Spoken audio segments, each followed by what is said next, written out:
Most real estate investors have already decided how they feel about Section 8 before they ever read a lease, talked to a housing authority, or even screen a single tenant. They made up their mind based on what somebody told them at a meetup or whatever they read in a forum.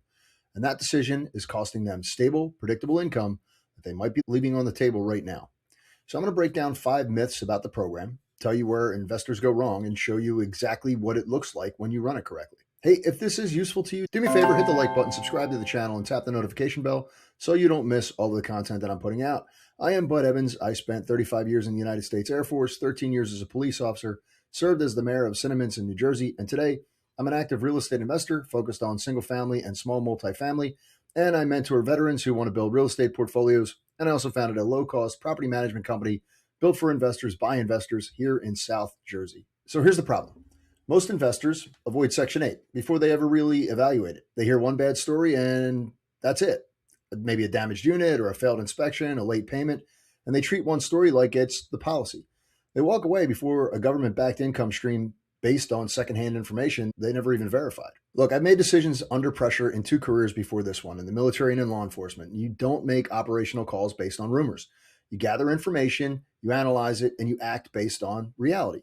The investors who get burned by Section 8 are the ones who either operated on bad assumptions or had no discipline in how they ran it. Neither one of those is a program problem. Both of those are operator problems. And the investors who quietly benefit from Section 8, they're just not doing anything complicated. They're running the same discipline process they use everywhere else in their portfolio. You still need consistent screening, maintained properties, leases enforced, and that's really it. The myths are where the confusion really lives. So let's go through all 5. And as usual, I'll give you a checklist at the end of this in order to combat it.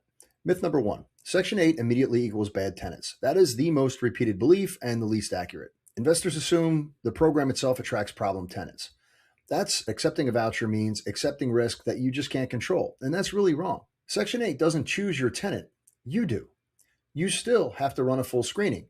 You still have income background, rental history. The only structured difference is the portion of the rent is paid by the housing authority instead of entirely by the tenant. If you lower your screening standards because you want to fill the unit fast or because you feel obligated to take whoever shows up with a voucher, you're going to get a bad result. That's not just Section 8, though. That's a landlord discipline issue. The same thing happens in market housing when an owner skips the screening process. The investors who consistently report bad Section 8 tenants are the same investors who consistently report bad market rate tenants. The common variable here isn't the program, it's the operator. Myth number 2, Section 8 tenants will destroy your property. You hear this one constantly, usually from landlords who had one bad situation or heard about someone else's bad situation. The assumption is that tenants receiving housing assistance have less investment in the property and less motivation to maintain it. But guys, the logic doesn't hold up here. Property damage happens across every income bracket. It doesn't matter if they're wealthy or not. Market rate tenants damage properties too. The condition a tenant leaves a unit in has a lot more to do with how they were screened and what expectations were set at the move-in and whether the lease was enforced than it does with their income level or their voucher status. So set the standard. Enforce it. Document everything at move-in. Most tenants meet the bar that you're going to establish. And if you accept poor behavior early because you want to avoid conflict, it's going to compound over time. And that's the pattern. The program is not variable. The landlord is. Let's talk about myth number 3. That inspections are impossible to pass. This is just way off. It's where a lot of investors check out before they even start. They imagine an arbitrary government standards. Inspectors looking for reasons to fail properties or endless bureaucratic back and forth. But here's what's actually happening. They're looking at an HQS. Section 8 follows inspections using a housing quality standards checklist. That checklist is publicly available. It covers safety and habitability, working heat, functional plumbing, no exposed wirings, no structural hazards, operable smoke detectors, proper ventilations. If your property is in good condition and properly maintained, you'll pass this. In fact, I've seen townships where they're more strict. Where landlords fail is deferred maintenance. They've been putting things off for months. The inspection's going to surface it. They blame the program. Real issue is that they just weren't keeping up with the property to begin with. A well-maintained property is going to pass a Section 8 inspection the same way it would pass an inspection with a township. The standard here is not unreasonable. It's basic habitability. Here's myth number 4. Government payments are slow and unreliable. Oh my goodness. This myth was more accurate in early versions of the program, I'll be honest, because they were mailing it. But today, most housing authority jurisdictions, once the contract is executed and the tenant is approved, You're going to receive direct deposit on a predictable schedule. Mine comes in one day before the first every month. In many markets, that payment is more consistent than the market rate tenants. No call in the middle of the month explaining why rent is short, no bounce check. The voucher portion arrives when it's supposed to arrive. And in a lot of cases, guess what? I'm getting paid by the tenant at the same time. The complexity in this program really sits at the front end, not the back end. Getting the property approved, completing the paperwork, scheduling the inspections, and executing the contract takes time and attention, yeah.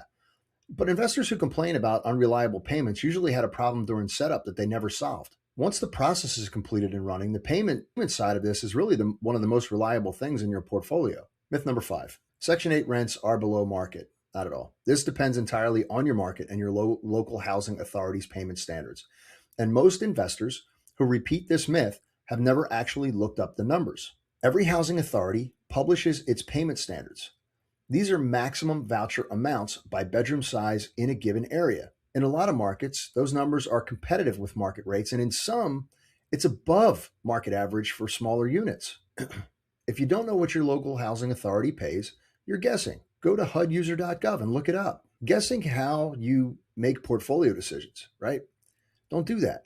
Pull the numbers, compare them to your actual rents and your actual expenses, and then make the decision. Operators make decisions based on data, not assumptions. And look, before we go further, if you're a veteran and you're building a real estate portfolio, you need to be in the war room with David Perret. This is where serious veteran investors work through exactly these kinds of decisions. We're working with real numbers, real deals, real operators. This is the best community I've seen built specifically for veterans in the space.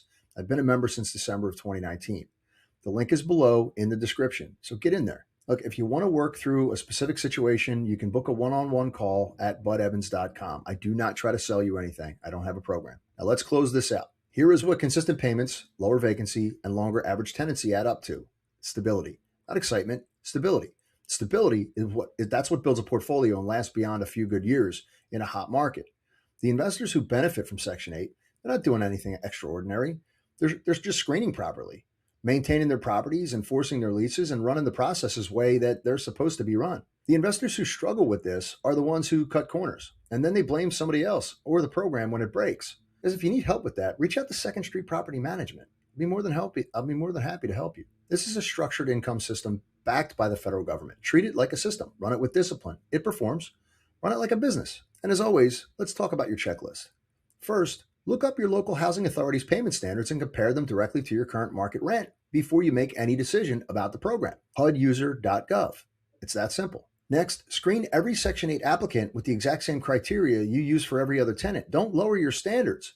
Don't lower the bar under any circumstances. Next, walk your property against the HQS, the Housing Quality Standards Checklist, before you schedule an inspection. Address deferred maintenance before an inspector shows up. That way, you're guaranteed to pass. Understand your setup timeline in your market so you know what to expect between approval and first payment. Sometimes it can be as long as 30 days. I've seen it done in 2 weeks. Build your lease to the same standard you would hold any tenant to, and then enforce it from day one. I do not change my lease. I use the same one for Section 8 tenants. Track vacancy, turnover, and payment reliability across Section 8 and market rate on units in your portfolio, and then compare that actual data annually. Make program decisions based on your numbers, not on a story you heard at a meetup. Hey, if you got something out of this, do me a favor, hit the like button, subscribe to the channel, share this with your friends, and tap that notification bell so you don't miss the next video. Thanks for watching. I'm Bud Evans. Aim high, execute fast. See you on the next one.